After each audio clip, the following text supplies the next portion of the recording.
الحمد لله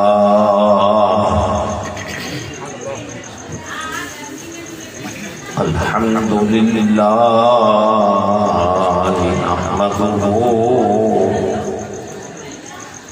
ونستعينه ونستغفره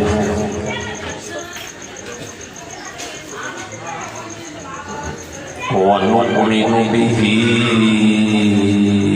ونتوكل عليه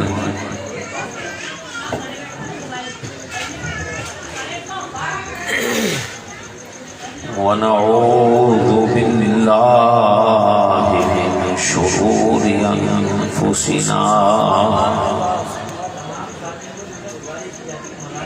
ومن سيئات أعمالنا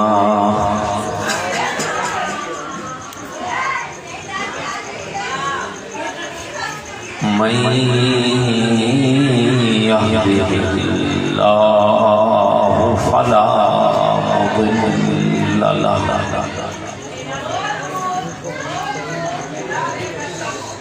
ومن يضلله فلا هادي له ونشهد أن لا إله إلا الله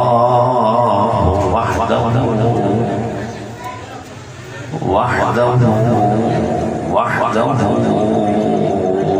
لا شريك له ونشهد أن سيدنا وسندنا ومولانا وملجانا ومأوانا وآلانا وأولانا ومولانا محمدا عبده ورسوله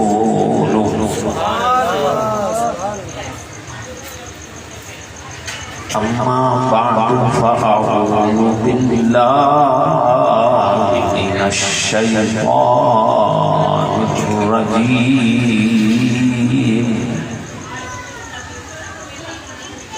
بسم الله الرحمن الرحيم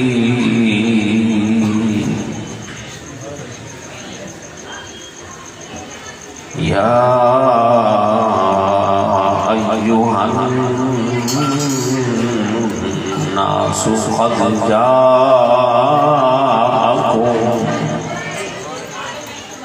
قد جاءكم برهان من ربكم آمنت بالله صدق الله العلي العظيم وصدق رسوله النبي الكريم الأمين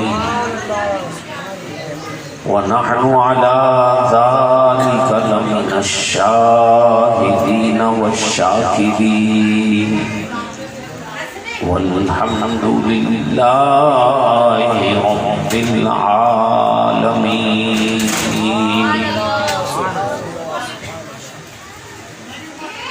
اللہ کی سرتاب قدم شان ہے یہ انسان ہی انسان و انسان ہے یہ قرآن تو ایمان بتاتا ہے انہیں اور ایمان یہ کہتا ہے میری جان ہے یہ وہ جو نہ تھے تو کچھ نہ تھا وہ جو نہ ہو تو کچھ نہ ہو وہ جو نہ تھے تو کچھ نہ تھا وہ جو نہ ہو کچھ نہ ہو، جان ہے وہ جہان کی، جان ہے تو جہاں جہاں ہے۔ تمام حضرات، میرے بچے، میرے پیارے پیارے بچوں، نوجوانوں، تمام ہی میرے ساتھ مل کر بڑی ہی محبت و مودت کے ساتھ اس بارگاہ بے کسفنہ میں درود و سلام کا نذرانہ پیش فرمائیں کہ جس کے اوپر خود خالق کائنات درود بھیجتا ہے۔ بڑی محبت سے الصلاۃ والسلام علیک یا رسول اللہ، الصلاۃ والسلام علیک یا حبیب اللہ، الصلاۃ والسلام علیک یا رحمۃ للعالمین وعلی آلک واصحابک یا شفیع المذنبین۔ حمد و صلاۃ کے بعد حضرت قبلہ سید ذیشان علی شاہ صاحب دامت برکاتہم العالیہ، جناب میرے محترم ثنا خان جو کراچی سے تشریف لائے ہیں اور رسول اللہ صلی اللہ علیہ وسلم کی شان اقدس میں گلہائے عقیدت پیش کیے، اور تمام میرے سامنے بیٹھے ہوئے میرے بچوں، نوجوانوں، اللہ تبارک و تعالیٰ آپ سب کی جوانیوں میں برکتیں عطا فرمائے۔ یقین کیجیے یہ بزم غلامان غوث الورا کے تحت جو آپ نے یہ محفل کا انعقاد کیا ہے، یہاں آ کر قلبی مسرت محسوس ہو رہی ہے۔ یہ کوئی مبالغہ آرائی نہیں ہے، میں حقیقت عرض کر رہا ہوں کہ یہ خوبصورت چہرے، یہ نوجوانیاں اور یہ آپ کا انتظام اور انصرام، یہ آپ کے عشق رسول کا پتہ دے رہا ہے۔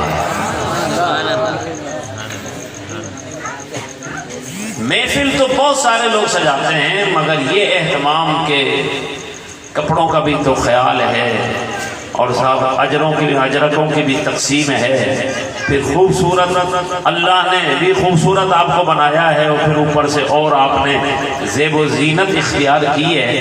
یہ اہتمام اور انصرام ہے رسول اللہ کی میلاد میں حاضری کا۔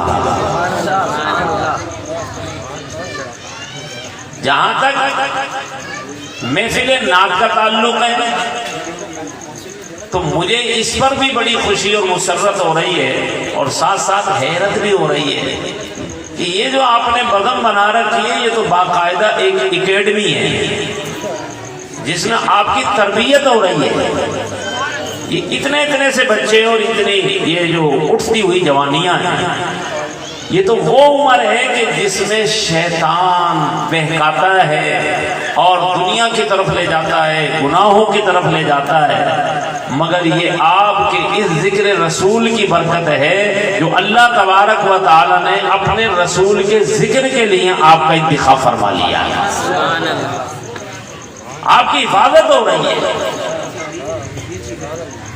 اتنی چھوٹی سی عمر میں بچے کو یہ شعور ہو جائے کہ میرے رسول کا، میرے نبی کا مجھ پر حق جائے، تو سبحان اللہ، پھر اس کی جوانی سبحان اللہ کیسی پاکیزہ جوانی ہوگی۔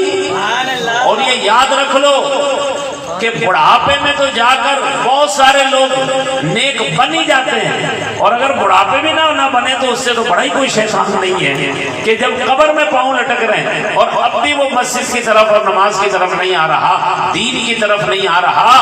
لیکن بہت ہی زیادہ خوش نصیب ہیں وہ بچے کہ جن کو میرا رب بچپنے ہی سے اپنے دین کا شوق عطا فرما دے، اپنے اور اپنے محبوب کی محبت عطا فرما دے۔ یقین کیجئے اس کی ولایت میں کوئی شک نہیں ہے، کیونکہ رسول اللہ صلی اللہ علیہ وسلم کی اگر صحیح سنت کو ہم نے اپنانا ہے تو رسول اللہ صلی اللہ علیہ وسلم کو پیدا ہوتے ہی آپ ولادت کے ساتھ ہی آپ اللہ کے حکم پر عمل کرنا آپ نے شروع فرما دیا۔ آپ کہیں گے کہ پیدا ہوتے ہی کیسے؟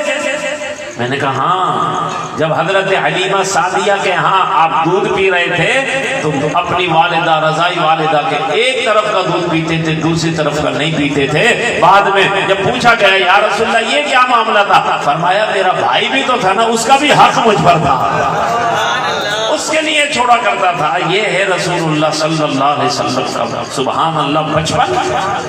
تو بچپن ہی سے ہم نے اللہ اللہ وہ بچپنے کی بھون اس خدا بھاتی صورت میں لاکھوں سلام۔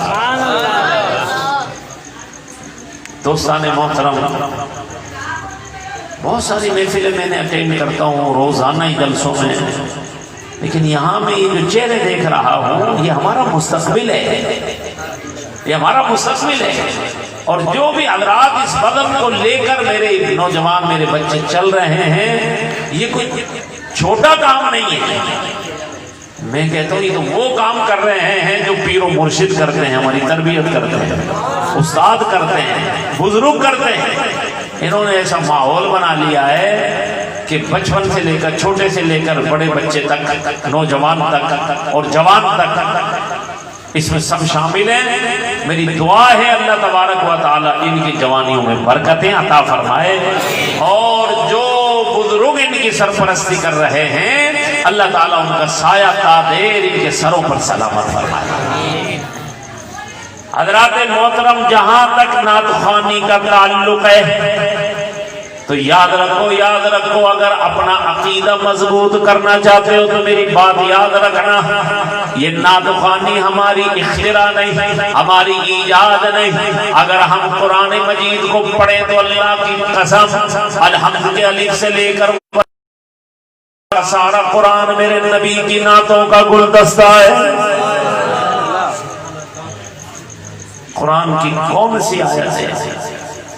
یہ تو ہمارے علماء اہل سنت کہتے ہیں کہ تم قرآن کی جس آیت کف پر بھی ہاتھ رکھو گے،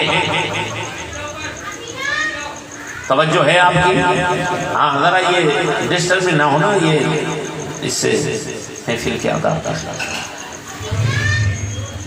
دوستان محترم، میرے پیارے بچوں ذرا توجہ کرنا، قرآن کی جس آیت پر بھی کوئی ہاتھ رکھے نا، الحمدللہ علماء اہل سنت اسی آیت سے شان مصطفیٰ بیان کریں۔ کمال کی بات ہے بھائی، کہنے لگے کہ کیسے کریں گے؟ آپ شیطان کی ہم آیت پڑھتے ہیں تو شیطان کے لیے آپ کیسے نبی کی شان بیان کریں گے؟ ہم نے کہا ہاں جب آپ شیطان کے اوپر لعنت والی آیت پڑھیں گے جس میں میرا رب شیطان کو کہتا لعنتی نکل جا جنت سے باہر نکل، تو اس میں کہاں سے نبی کی شان آ گئی؟ تو شیطان کو نکالا جا رہا ہے۔ اور میں نے کہا پگلے سوچ تو صحیح، اسے جنت سے نکالا کیوں جا رہا ہے؟ جنت سے اسے آخر شیطان کا قصور کیا تھا بھائی؟ شیطان کا گناہ کیا تھا؟ اللہ تبارک و تعالیٰ کو وہ کل بھی ایک مانتا تھا، آج بھی ایک مانتا ہے۔ کل بھی اللہ تبارک و تعالیٰ کو رازق مانتا تھا، آج بھی رازق مانتا ہے۔ کل بھی اللہ کو وہ معبود مانتا تھا، آج بھی بولیں مانتا ہے۔ اللہ تبارک و تعالیٰ کو خالق مانتا تھا، آج بھی مانتا ہے۔ پھر قصور کیا تھا؟ اس کو جو نکالا نا، تو اب اللہ تبارک و تعالیٰ کا اس نے کوئی گناہ نہیں کیا تھا، اصل بات یہ تھی کہ اس نے اللہ کے نبی کی تعظیم کا انکار کیا۔ جب اس کو جنت سے نکالا گیا، جس گناہ جس قصور پر نکالا گیا، وہ قصور بتا رہا ہے کہ یہ آیت بھی نبیوں کی شان اور عظمت والی ہے کہ جو نبی کی عظمت کو نہیں مانتا، نبی کی تعظیم نہیں کرتا، تو دنیا کی بات چھوڑو، اگر وہ جنت میں بھی رہ رہا ہو تو اللہ اسے جنت سے بھی باہر نکال دیتا ہے۔ اس کا قصور آج بڑے امیدیں لگائے بیٹھے ہیں، جنت میں ہم جائیں گے، جنت میں ہم جائیں گے۔ اعلیٰ حضرت امام اہل سنت تو فرماتے ہیں کہ تجھے جنت سے کیا واسطہ، تیرا جنت سے کیا واسطہ، ہم رسول اللہ کے، جنت رسول اللہ کی۔ جنت تو ملے گی ان کو جو رسول اللہ صلی اللہ علیہ وسلم کی نعتیں پڑھنے والے ہوں گے۔ اور یہ یاد رکھنا، یہ جو میں نعت کا لفظ کہہ رہا ہوں نا، تو اس سے یہ مخصوص جو نظم کے انداز میں پڑھی جاتی ہے وہی نعت نہیں ہے، یہ جو میں تقریر کر رہا ہوں یہ بھی نعت مصطفیٰ ہے، ہاں یہ بھی نعت مصطفیٰ ہے۔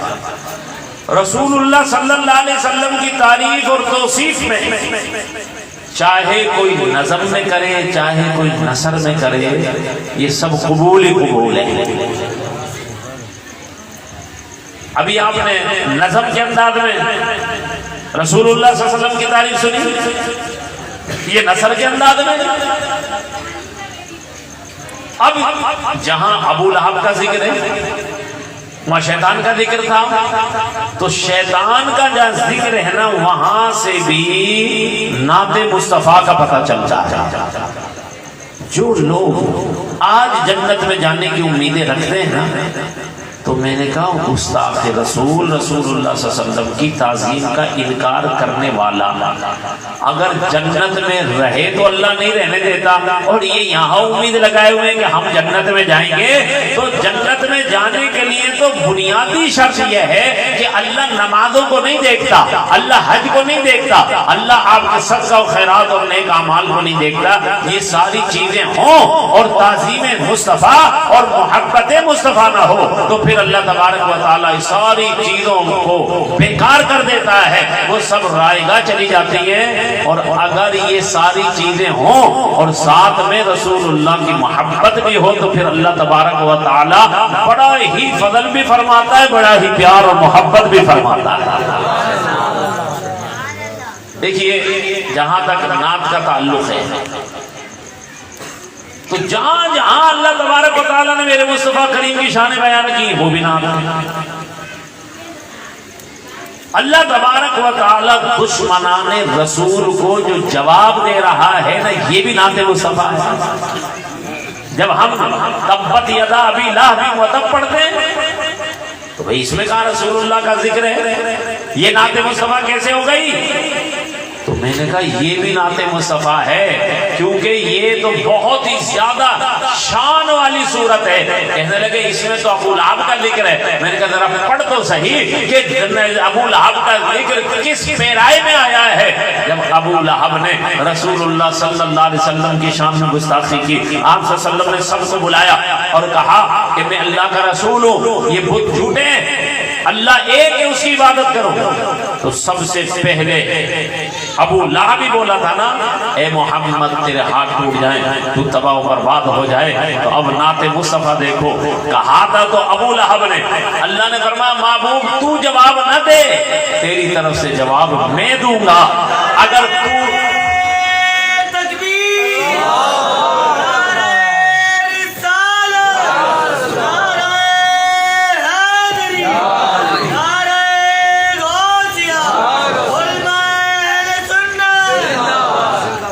اگر تو جواب دے گا تو حدیث بنے گی، اور پھر جن کے دل میں بے ایمانی ہوگی وہ حدیث کو ضعیف کہیں گے۔ اس لیے جواب میں دے رہا ہوں تاکہ قرآن بنے، اور پھر قرآن قیامت تک پڑھا جاتا رہے۔ جب جب پڑھا جاتا رہے گا تیرے دشمن پر لعنت برستی رہے گی۔ فرمایا تبت یدا ابی لہب وتب، وہ جو الفاظ اس نے کہا تھا نا، وہ انہی الفاظ سے اللہ تبارک و تعالیٰ نے ابو لہب کو جواب دیا۔ اس نے کہا تھا محمد تیرے ہاتھ ٹوٹے، اللہ نے فرمایا اے ابو لہب تیرے ہاتھ ٹوٹ جائیں، تو تباہ و برباد ہو جائے، تو بتائیے یہ اللہ تبارک و تعالیٰ اپنے پیارے محبوب کی طرف سے جواب دے رہا ہے، تو نعت یہ بھی ہے کہ رسول اللہ کی طرف سے آپ کی شانوں اور عظمتوں کا وکیل بن کر آپ کے دشمنوں کو جواب دیا ہے۔ اور اعلیٰ حضرت امام اہل سنت نے اس شعبے کو با احسن و خوبی جو ہے وہ نبھایا ہے۔ دیکھیے جب کسی نے کہا نا رسول اللہ صلی اللہ علیہ وسلم غیب کیا جانے، نبی پاک صلی اللہ علیہ وسلم غیب کیا جانے، تو اللہ تو آپ نے فرمایا اور کوئی غیب کیا تم سے نہا ہو بھلا، جب خدا ہی نہ چھپا تم پہ کروڑوں دو۔ حضرات محترم، جب اللہ تبارک و تعالیٰ کے اس پیارے محبوب کی شانوں میں گستاخیاں کی گئی نا، تو اعلیٰ حضرت امام اہل سنت بہت بڑے امام، بہت بڑے عالم، محدث، مفکر، فقیہ، آپ کی کیا کیا شانیں بیان کی جائیں، یہ آپ کی یہ میری تقریر کا موضوع یہ نہیں ہے، لیکن میں ضمناً بتا رہا ہوں کہ نعت مصطفیٰ صرف قرآن و حدیث نثر کے انداز میں بیان کرنا یہ بھی نعت مصطفیٰ ہے، اور نظم کے انداز میں رسول اللہ کی تعریف کرنا اور دشمن کو جواب دینا یہ بھی نعت مصطفیٰ ہے۔ جب کہیں سے آواز آئی کہ رسول اللہ صلی اللہ علیہ وسلم کچھ نہیں دے سکتے، بعض مرتبہ ہماری نعتوں میں ہمارا عقیدہ بیان ہوتا ہے۔ جب کہیں سے آواز آئی کہ رسول اللہ صلی اللہ علیہ وسلم کچھ نہیں دے سکتے، تو بتائیے یہ امام اہل سنت ہی تو ہیں جو اللہ کی قسم کھا کر کہتے ہیں لا ورب العرش، جس کو جو ملا ان سے ملا۔ ارے تم کہتے ہو کچھ نہیں ملا، ہم تو اللہ کی قسم کھا کر کہ عرش کے رب کی قسم ہے کہ جس کو جو ملا ان سے ملا۔ بڑھتی ہے کونین میں نعمت رسول اللہ۔ آئیے حدیث شریف میں کیا تھا؟ سرکار دو عالم صلی اللہ علیہ وسلم کے جو صحابی ہیں حضرت حسان رضی اللہ تعالی عنہ، یہ شاعر دربار رسالت تھے۔ انعام کیا ملا؟ نبی پاک صلی اللہ علیہ وسلم کی طرف سے جواب دیا کرتے تھے۔ حضرت حسان رضی اللہ تعالی عنہ جو رسول اللہ کی شانوں میں نعت لکھتے، عبداللہ بن رواحہ بھی نعت خوان تھے، نعت گو شاعر۔ حضرت حسان نے ایک کلام لکھا، اور یہ آپ جانتے ہیں جو نعت گو شاعر ہوتا ہے یا نعت گو نہ بھی ہونا، وہ اگر اپنے محبوب مجازی کی کوئی شان میں کوئی کلام لکھتا ہے، چاہے غزل کے انداز میں چاہے کسی بھی انداز میں، تو مجھے بتائیے اس کی سب سے بڑی خواہش یہ ہوتی ہے کہ جس کی شان میں لکھ رہا ہونا کاش وہ سن لے، کاش وہ سن لے۔ یہ ہر شاعر کی خواہش ہوتی ہے۔ آپ جانتے ہیں نا شاعروں کا حال، شاعر کوئی کلام لکھتا ہے نا تو کہتا ہے کوئی میرا کلام سن لے، وہ سناتا دوسروں کو سناتا ہے، اور اگر وہ جس کی شان میں لکھا ہے وہ سن لے تو پھر یہ اس کے عشق کی معراج ہے۔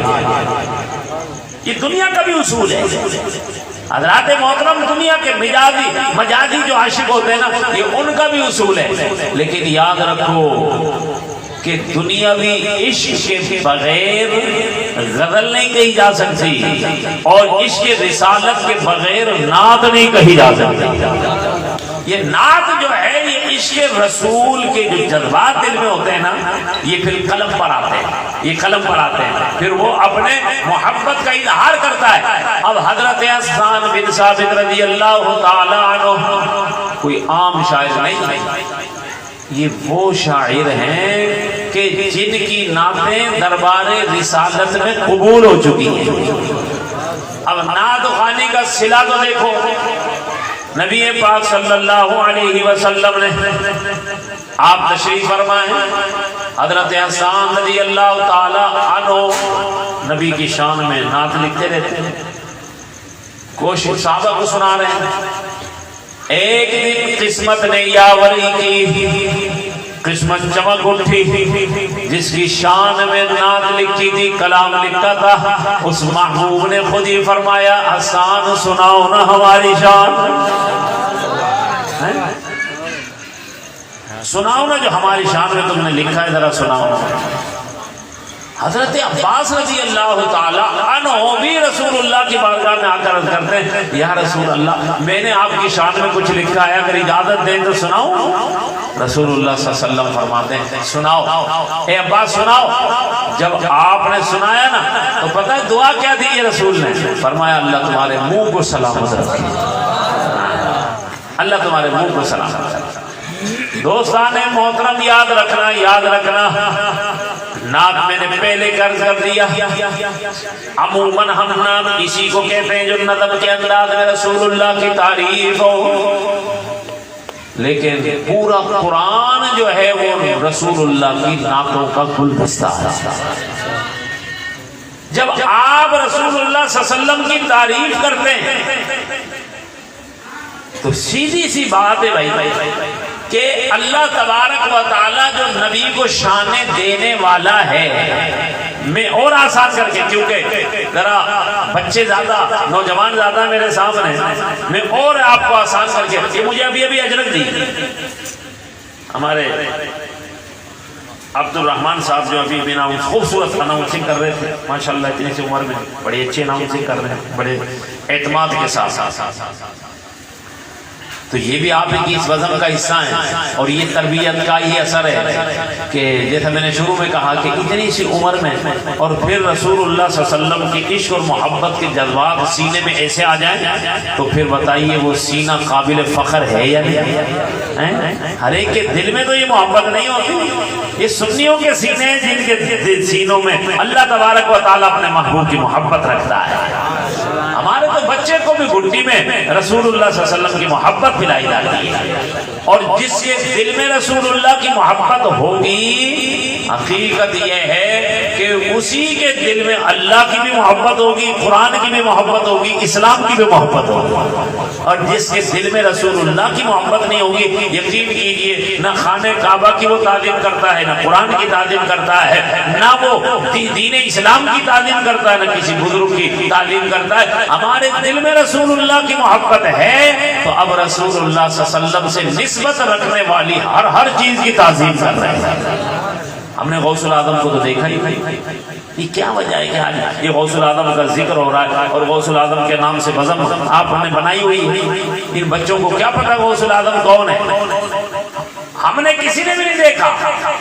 ہم اپنے باپ دادا اور اوپر اگر آپ اپنے آبا و اجداد میں کسی سے پوچھوں بھائی تمہارے والد کا نام کیا ہے، بتا دیں گے۔ میں پوچھوں کسی سے دادا کا نام کیا، بتا دیں گے۔ چلیے بہت سارے لائف ہیں جو اپنے، لیکن اگر میں اس سے اوپر پردادا کا اور سردادا کا اور اوپر پوچھوں تو مجھے بھی پتہ نہیں، آپ کو بھی پتہ نہیں۔ تو ہم اپنے آبا و اجداد کا نام بھی بھول گئے، ان کا ذکر کیا کریں گے؟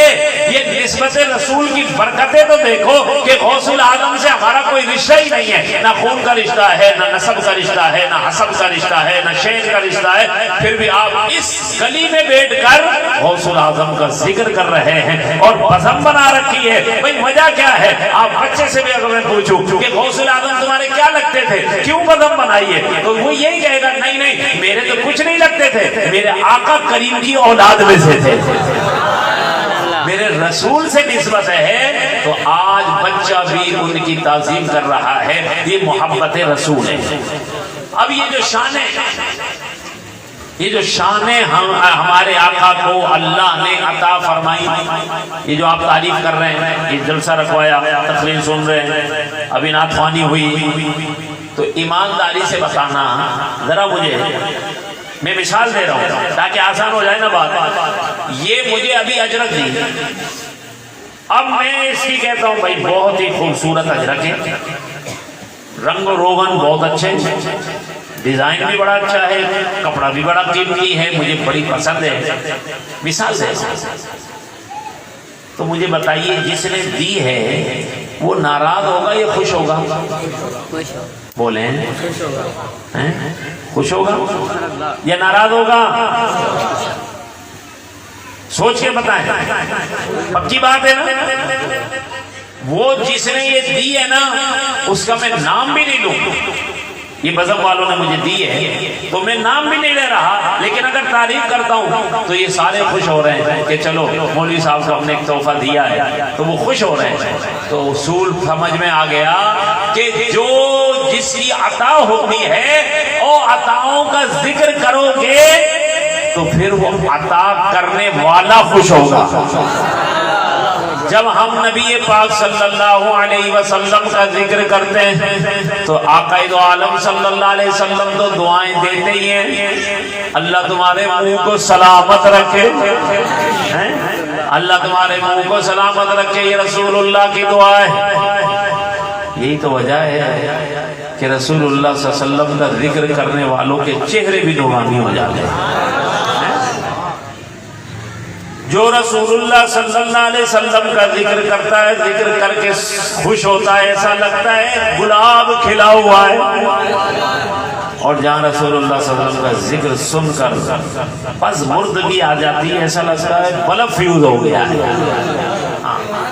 ان کے چہرے تو دیکھو نا، ساری نورانیتی ختم ہو گئی۔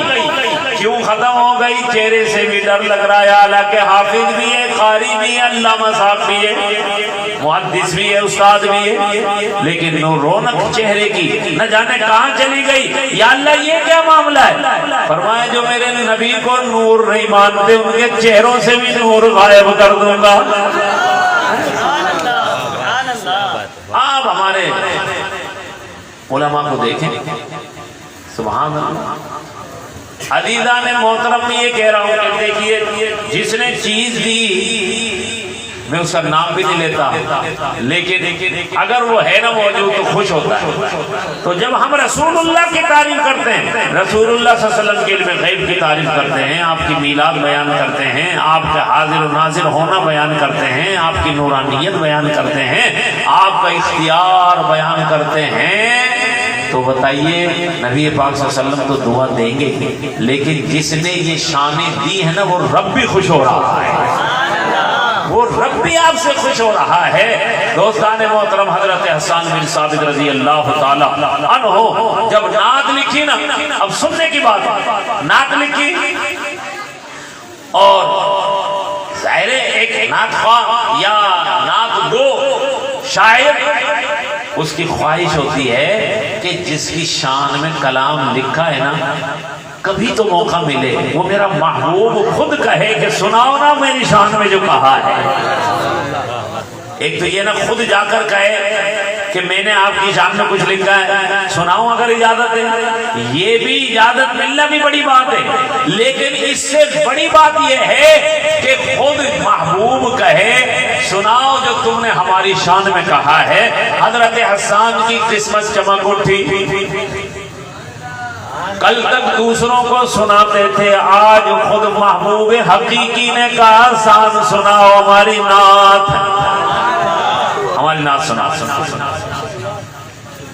جب یہ کہا نا سبحان اللہ، حضرت حسان کی خوشی کا ٹھکانہ نہیں رہا، بڑے خوش ہوئے کہ خود رسول اللہ میری نعت سننا چاہتے ہیں۔ اگلی بات سنو گے نا، ایک دم نبی نے فرمایا اے حسان رک جاؤ، حسان رک جاؤ، بخاری شریف حدیث ہے۔ حضرت حسان رضی اللہ تعالی عنہ پریشان ہو گئے کہ ابھی تو مجھے حکم دیا تھا، کوئی غلطی ہو گئی، میری خواہش پوری نہیں ہوگی۔ فرمایا نہیں حسان کوئی غلطی نہیں ہوئی۔ دوسرے صحابی سے کہا کوئی معمولی بات نہیں، حسان میری نعت پڑھنے لگا، ایسے نہیں ممبر لا کے بچھاؤ، ممبر لاؤ۔ دوسرے صحابی کو حکم دیا ممبر لا کے بچھاؤ، اور یہ حدیث ایسے ہی نہیں، بخاری شریف میں موجود ہے۔ یہ بخاری کے دل دادا کبھی نے توفیق نہیں ہوتی کہ بخاری شریف سے حدیثیں رسول اللہ کی شان والی بیان کریں۔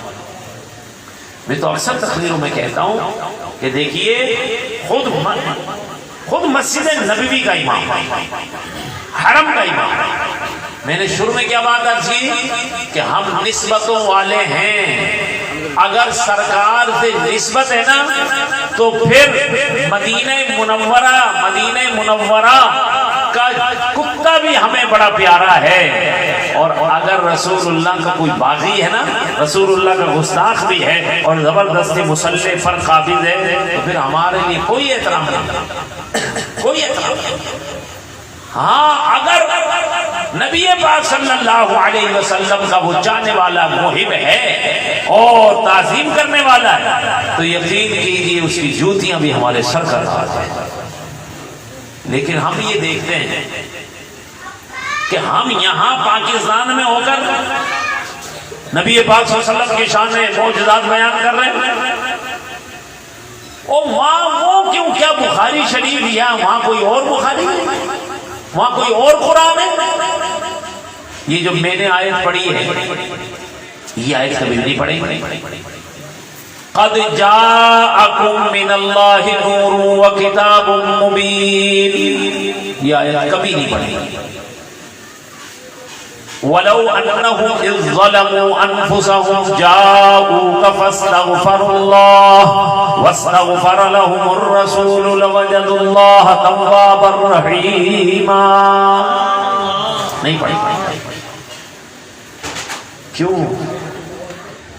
یہ وہ آیتیں ہیں کہ جن میں بہت ہی زیادہ کھل کے رسول اللہ صلی اللہ علیہ وسلم کی واضح طور پر شان بیان ہے، ورنہ تو قرآن کی تو ایک آیت رسول اللہ کی نعت ہے، لیکن ان آیتوں کو نہیں پڑھیں گے، ان حدیثوں کو نہیں پڑھیں گے۔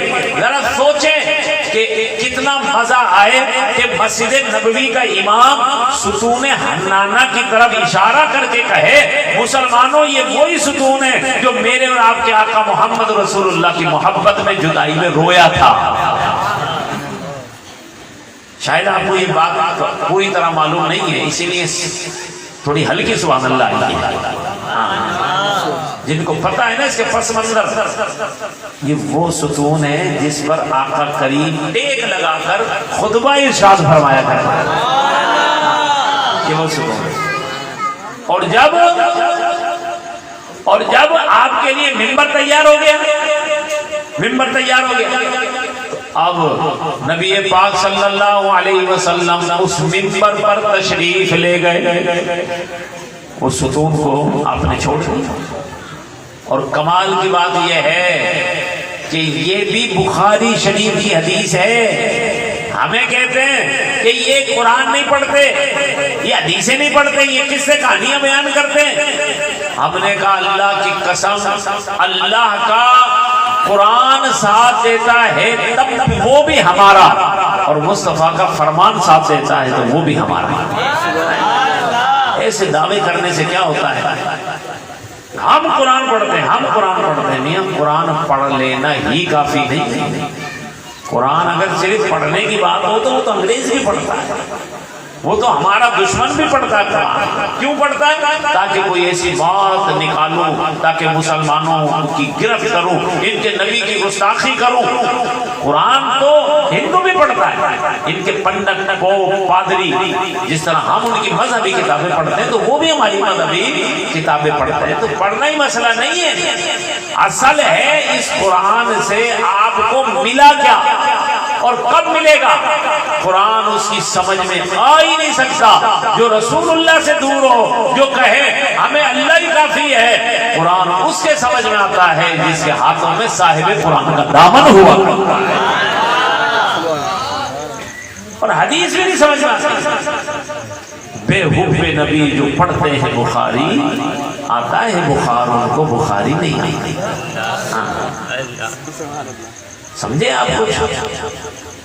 بغیر رسول اللہ کی محبت کے آپ بخاری پڑھ رہے ہیں، اور یہی وجہ ہے کہ بخاری ہاتھوں میں ہوتے ہوئے پھر یہودیوں کی طرح شانوں پر یوں انگوٹھے رکھ رہے اور رسول اللہ کی شانیں بیان نہ کریں۔